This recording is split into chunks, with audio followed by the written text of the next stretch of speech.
dia menyodorkan satu tawaran. Jika engkau anak Allah, buatlah batu-batu ini jadi roti. Pertanyaannya, bisa tidak Tuhan Yesus bisa buat batu jadi roti? Bisa tidak? Terlalu bisa, ya. Tuhan Yesus bukan tidak bisa buat batu jadi roti. Bisa, ya, Tuhan Yesus bisa buat batu jadi roti. Tapi bukan berarti dalam keadaan Tuhan Yesus lapar, maka itu memberikan kesempatan bagi iblis untuk mencobai Tuhan Yesus. Nah, di sini kita lihat bahwa Tuhan mengatakan bahwa manusia hidup bukan dari roti saja, tapi manusia itu hidup dari firman. Saya pelajari ini, maka di sini memberikan satu pengertian penting buat kita. Kalau kita tidak sungguh-sungguh dalam firman Tuhan, kita akan jatuh kena roti. Justru hari-hari ini banyak orang jatuh kena roti. Iblis itu pintar, iblis itu cerdas. Dia buat bagaimana caranya untuk bisa menjatuhkan orang. Terlalu pintar dia, terlalu cerdas. Dia menodorkan dan bahkan dia menawarkan, dia menunjukkan hal-hal yang indah, hal-hal yang menarik hati, agar dia bisa menjatuhkan manusia. Iblis pintar.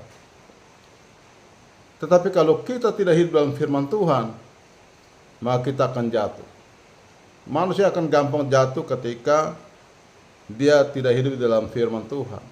Dia tidak sungguh-sungguh dengan Tuhan, akan gampang jatuh. Kenapa? Karena iblis punya tawaran yang indah. Iblis itu memberikan hal yang indah dengan cara untuk manusia itu bisa jatuh di dalam cobaan. Agar kita tidak jatuh dalam cobaan, maka satu hal yang kita perlu milik dalam hidup kita, yaitu hidupi firman Tuhan dalam hidup kita.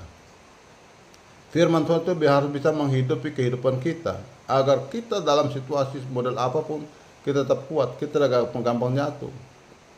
Apalagi di zaman ini, zaman modern seperti ini, hari-hari ini, iblis menawarkan hal-hal yang indah, yang bisa menarik hati manusia, yang bisa menggoda hati manusia, bisa menjatuhkan hati manusia, bisa gampang menjatuhkan manusia dengan tawaran-tawaran yang indah. Nah, kalau manusia itu ya tidak kuat imannya, tidak hidup dalam firman Tuhan, akan gampang jatuh. Bahkan hari ini manusia gampang jatuh. Karena iblis itu menodorkan hal yang indah, hal-hal yang menarik. Maka kita lihat hari-hari ini banyak manusia jatuh.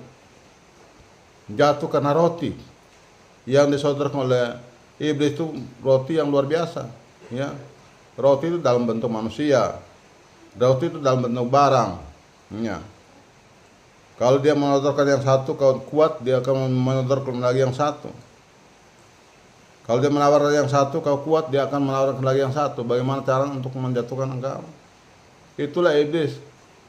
Tapi kalau kita sungguh-sungguh hidup dalam Tuhan, ya, hidup dalam firman Tuhan, model apapun tawaran iblis, kita tidak akan jatuh. Kita akan tetap kuat. Tetapi Yesus menjawab, ada tertulis, manusia hidup bukan dari roti saja, tetapi dari setiap firman yang keluar dari mulut Allah. Artinya di sini menjadi satu pelajaran penting buat kita. Dari Tuhan Yesus bahwa kita tidak boleh tergoda. Tuhan Yesus tidak tertarik dengan tawaran iblis.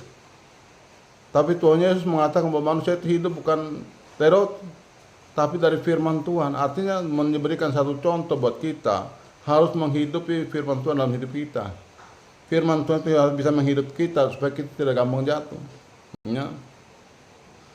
Zaman dulu saja setan canggih, setan itu pintar, setan cerdas, apalagi zaman sekarang. Zaman sekarang itu setan lebih cerdas lagi, ya, dan memakai alat komunikasi yang luar biasa, ya. Setan pakai, ya. HP ini setan pakai. Setan pakai melalui HP itu untuk menjatuhkan umat manusia. Begitu banyak, ya. Manusia jatuh tergoda dengan hal-hal yang duniawi ini. Kenapa? Karena mereka iman tidak kuat. Nah, bagaimana cara supaya kita tidak jatuh dalam pencobaan ini? Kita tidak jatuh dalam tawaran iblis. Cara satu, ikut Tuhan Yesus. Kalau kita ikut Tuhan Yesus, kita akan menjadi orang yang kuat. Ya, kita baca di Ini di ayat yang ke-19. Yesus berkata kepada mereka, "Mari ikutlah aku, dan kamu akan kujadikan penjala manusia." Coba, ikutlah aku, agar kita tidak jatuh dalam cobaan dunia ini. Agar kita tidak jatuh dalam cobaan yang dibawakan oleh iblis. Kita ikut Tuhan, ya.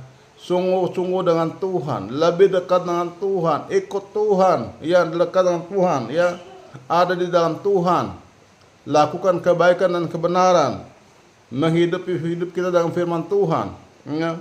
Kita sungguh-sungguh dengan Tuhan, lakukan, ya, apa yang diperintahkan Tuhan, setia dengan Tuhan, lebih dekat dengan Tuhan, kita akan menjadi orang yang kuat di dalam Tuhan, sekalipun godaan iblis itu terlalu kuat.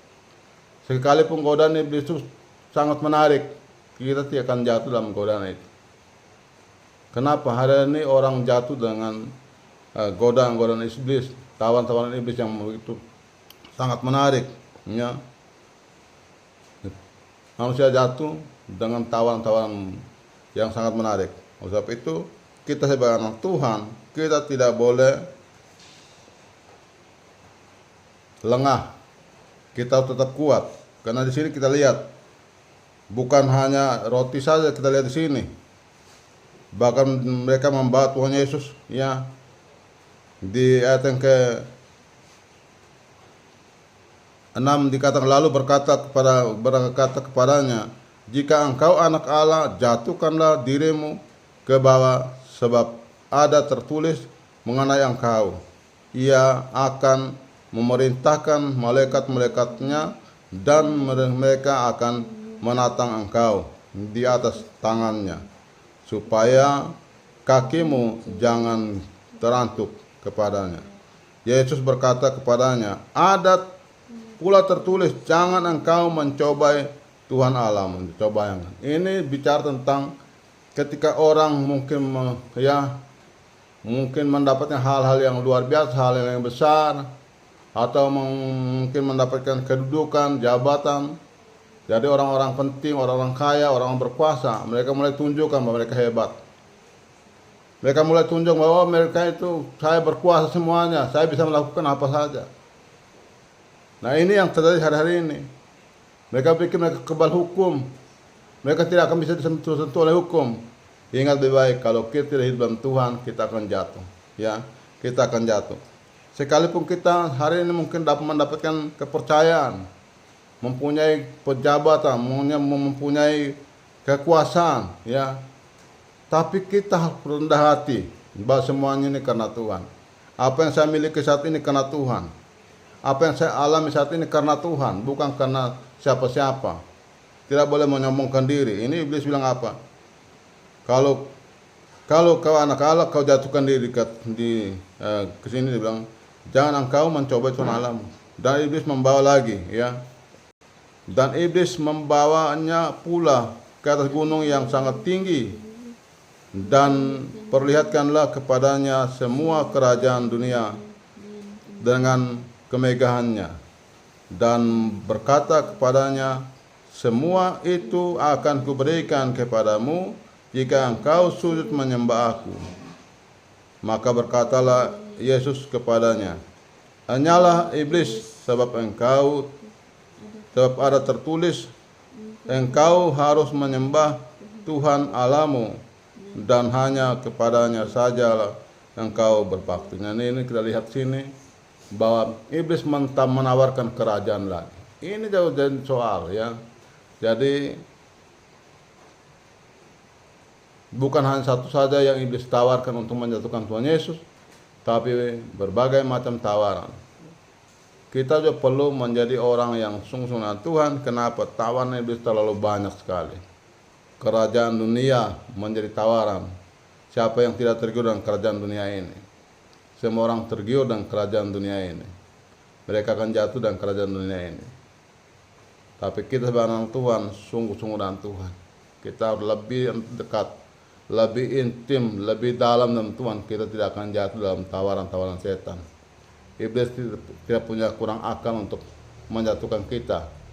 Tapi kita akan tetap kuat ketika kita ada dalam Tuhan. Ya, kita akan tetap kuat ketika kita ada di dalam Yesus. Kita akan tetap kuat ketika kita sungguh-sungguh dalam Yesus. Kita akan tetap kuat ketika kita mau diajak Tuhan Yesus, ya, mau menerima ajakan Tuhan Yesus.